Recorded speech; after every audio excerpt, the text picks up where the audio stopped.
The story of art over the past 700 years is dominated by a dozen or so great artists whose work has struck a universal chord, with Leonardo, Michelangelo and Raphael as the first internationally known figures. But the artist they saw as their father figure began his life as a humble shepherd boy, a painter whose brush brought the Bible to life and made art seem more substantial, more real. His name? Giotto.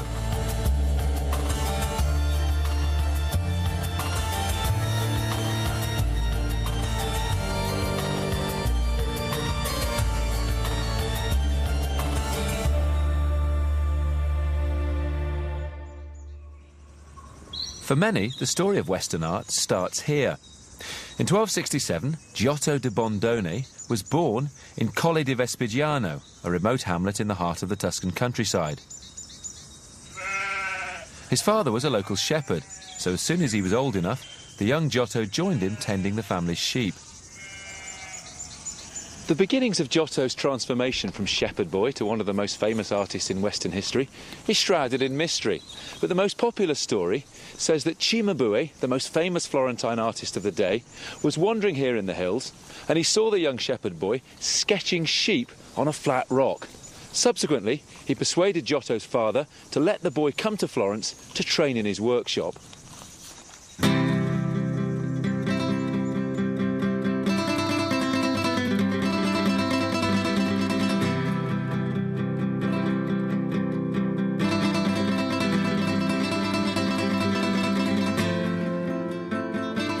Imagine the shock for a 12-year-old shepherd boy to find himself beginning his apprenticeship in the hubbub of Florence. With a population of nearly 100,000, Florence was one of the largest cities in Europe.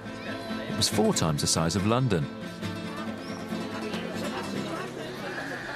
The phenomenal growth of its wool trade and banking business established Florence as the most powerful city-state in Tuscany. And on the back of this boom came patronage for numerous works of art to enhance the prestige of the city.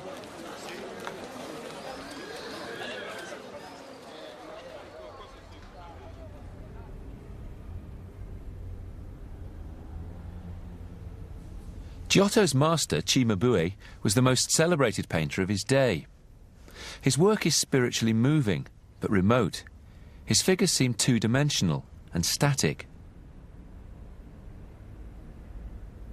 Cimabue was heavily influenced by stylized icon paintings, like this one, from the Byzantine Empire, which dominated religious art during the Middle Ages.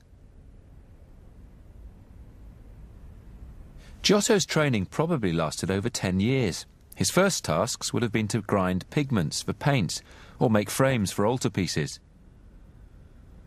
Much later, he'd have been taught to paint saints and stories according to a very strict set of rules, diligently copying from pattern books. Creativity and originality were not requirements of the job. The medieval artist was an artisan, no different in status from a carpenter or a baker. As a result, we don't know much about Giotto's life. Artists were certainly not considered important enough to warrant biographies or portraits. The only contemporary image we have of Giotto is one which he painted himself, here as a member of a crowd in a fresco series.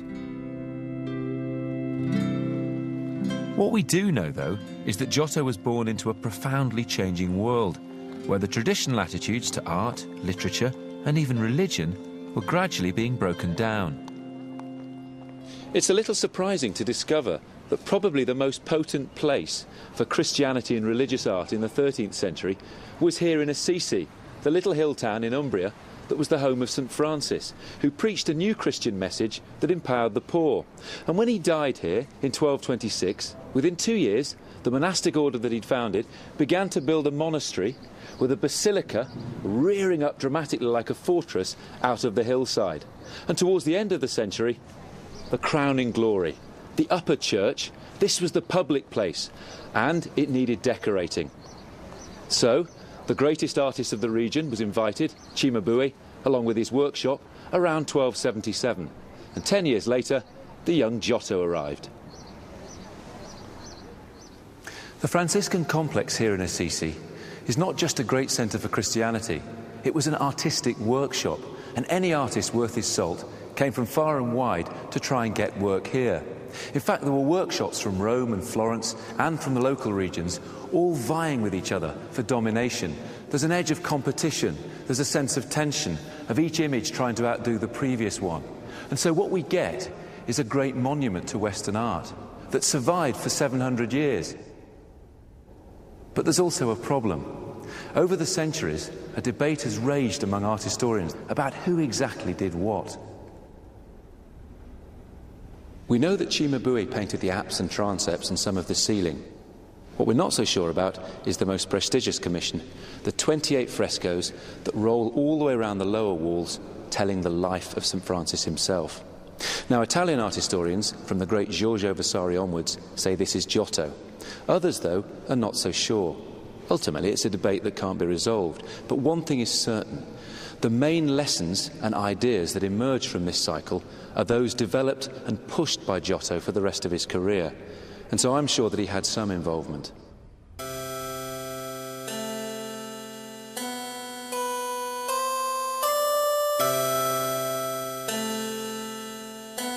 What we see are 28 images that in a sense are like a cerebral cartoon strip or a pictorial Bible for the illiterate, bringing to life a story in graphic detail, and in a way that utterly reinvigorates the flat, stylized compositions of Byzantine art.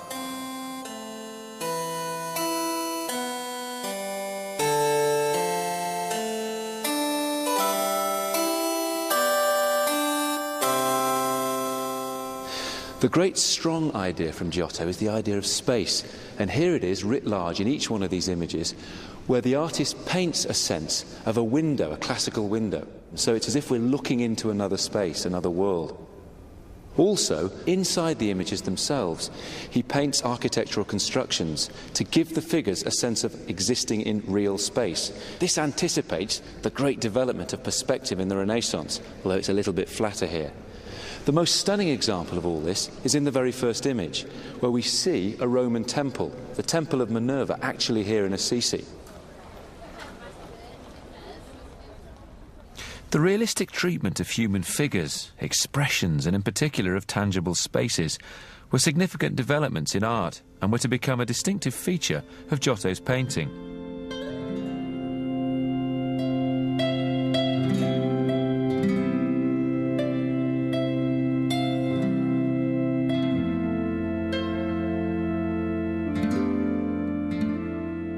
This move to make ideas more accessible was also mirrored in other arts at the time, in sculpture and in literature, where Giotto's fellow Florentine, the poet Dante, wrote his Divine Comedy not in Latin, but in his native Tuscan tongue, and Franciscan and Dominican friars retold the Bible to their illiterate congregation in vernacular Italian.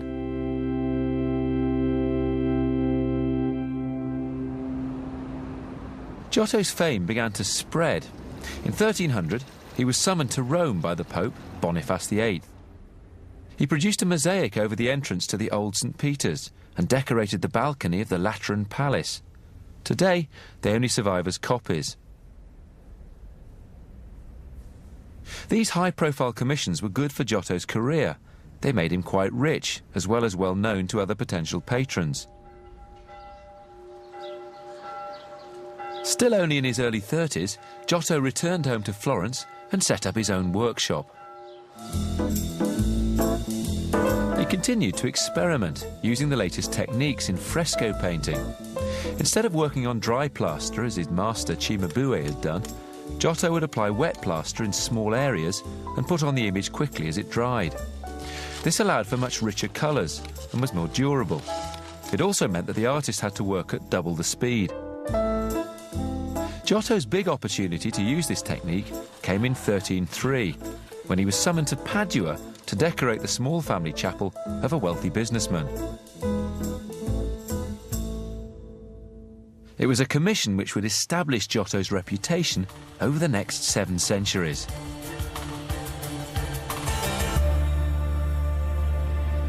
Here in the Arena Chapel in Padua are some of the most spectacular images ever painted.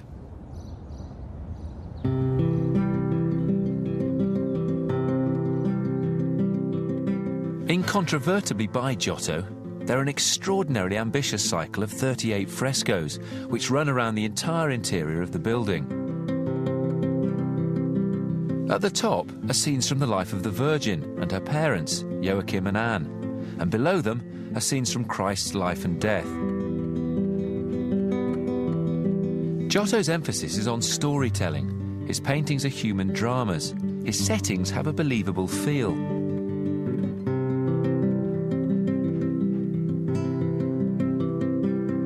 Here is one of the most dramatic moments of the Gospel.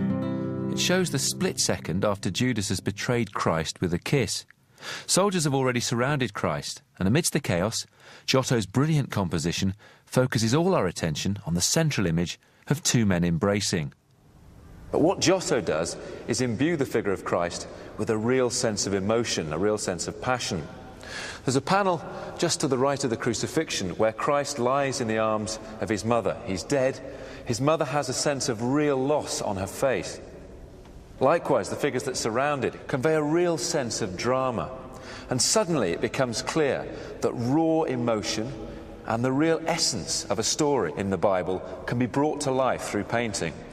But he does that most sensationally of all on the final image, the image that confronts us when we leave the chapel on the west wall.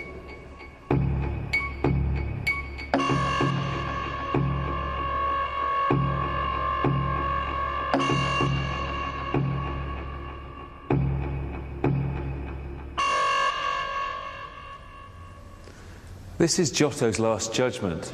In my opinion, the best Last Judgment ever painted, apart from Michelangelo's 200 years later in the Sistine Chapel.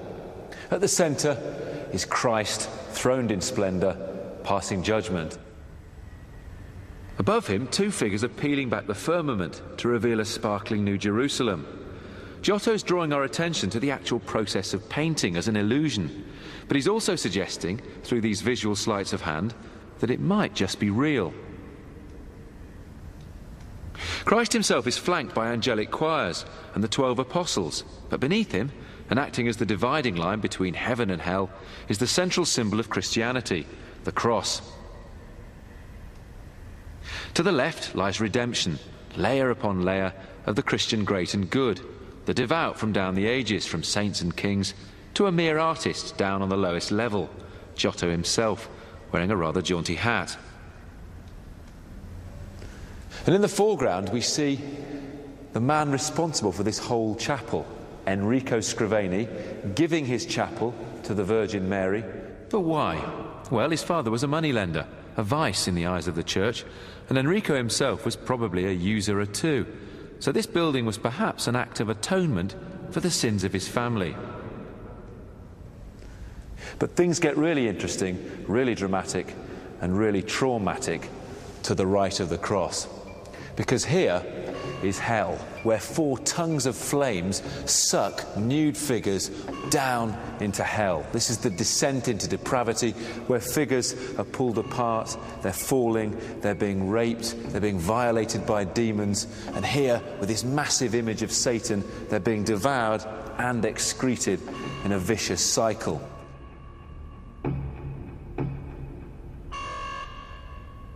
The chapel still seems visually dazzling.